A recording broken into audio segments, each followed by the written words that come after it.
interesting because, again, it relates to universal trends rather than special facts about English, but it's about how facts of English relate to universal trends, and it concerns glottal reinforcement. Why does glottal reinforcement occur in syllable-final position?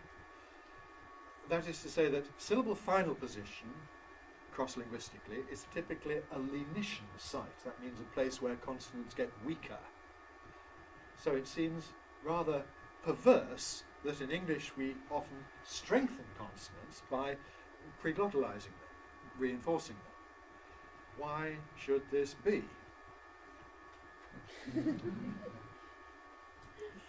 Well, why should it be? It's very difficult, and you see there's nothing like having a good fact to puzzle people who love theories, and this is a typical phonologist's claim that syllable final position is where you get lenition, and if you adduce facts to them, they will start looking embarrassed and say we'll set that fact aside because it's not of theoretical interest, or something like that. This is what the Chomskyans very typically say. If you find a counterexample for anything, they say, well, there may be this or that parochial counterexample, but I'm interested in the big universal trends.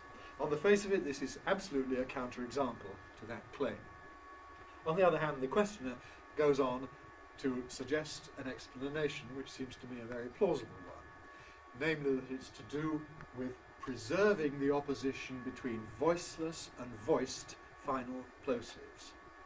Now, in English, unlike in German, say, we have lots of minimal pairs that depend upon the difference between T and D at the end of a syllable, between bat and bad, between back and bag. This depends upon voicing, of course, voiceless versus voiced, but we know that English tends, because of universal tendencies of lenition, not really to voice very much the voiced plosives in final position. So there is a risk that you would lose the distinction. If you start instead of bag saying bag, it's going to start to sound like back. And one way to reinforce the difference between them is to use glottalization in the case of the voiceless ones, back, but not in the case of the voiced ones. And that's what we do. So I think that's a very plausible explanation. Do you like that explanation? Sounds good to me. Yeah. I just wanted to... if we have differences in the legs and vowels, we can tell which word is used. We don't have to know there is a consonant at the end. If there's a difference between the vowel lengths. That's right. I mean, that's the argument that precisely that's why we have these clipping rules, this difference in duration. Bag has a longer vowel, back has a shorter one, dependent on kugga. Why do we mess around in this way? Well, partly it is a universal tendency, but in English it's clearly exaggerated compared with many other languages. We have phonologized it. Why? In order to reinforce the kugga to opposition. Well, actually, there was a further question. Do you want to make a point? I just wanted to say that this is one of the big problems for my Cantonese speakers of English, because Cantonese has a lot of glottal stopping. Cantonese syllable structure is quite similar in a lot of ways to Japanese syllable structure in what you can have at the end of a syllable, if you're looking at it from a syllable point of view. You can have either a nasal consonant, you can actually have a or a you can also have those in Japanese as realizations of more nasal, or you can have a voiceless but unreleased bilabial, alveolar or velar stop consonant. These are strongly glottalized.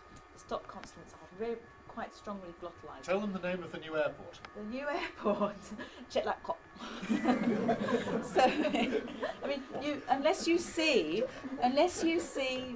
bilabial closure, you can't know whether it's a you can't know if it's an unreleased p, and you can't tell if it's a unreleased k or in a lot of cases you can't tell. It's a great name, isn't it? The problem with English, of course, is that if you glottalize your final plosive or stop consonants, you are indicating that it's a voiceless sound. So my speakers are unable to make a difference between back and bag. They say them both back and back. and it's very difficult. And this is one of the things that I'm looking at in my thesis actually. But it's very interesting. Let me see. Hot and hod, for example. Not that you'd want to say hod. They can't make differences between these things. And I think also Singapore English is known for being heavily glottalized. It has lots of glottal stopping in it. This seems to be a feature of some Chinese Englishes. Mandarin doesn't have this problem because Mandarin doesn't permit anything other than a nasal at the end of a syllable. So it's an interesting thing, and it's something that arises in non-native varieties of English too.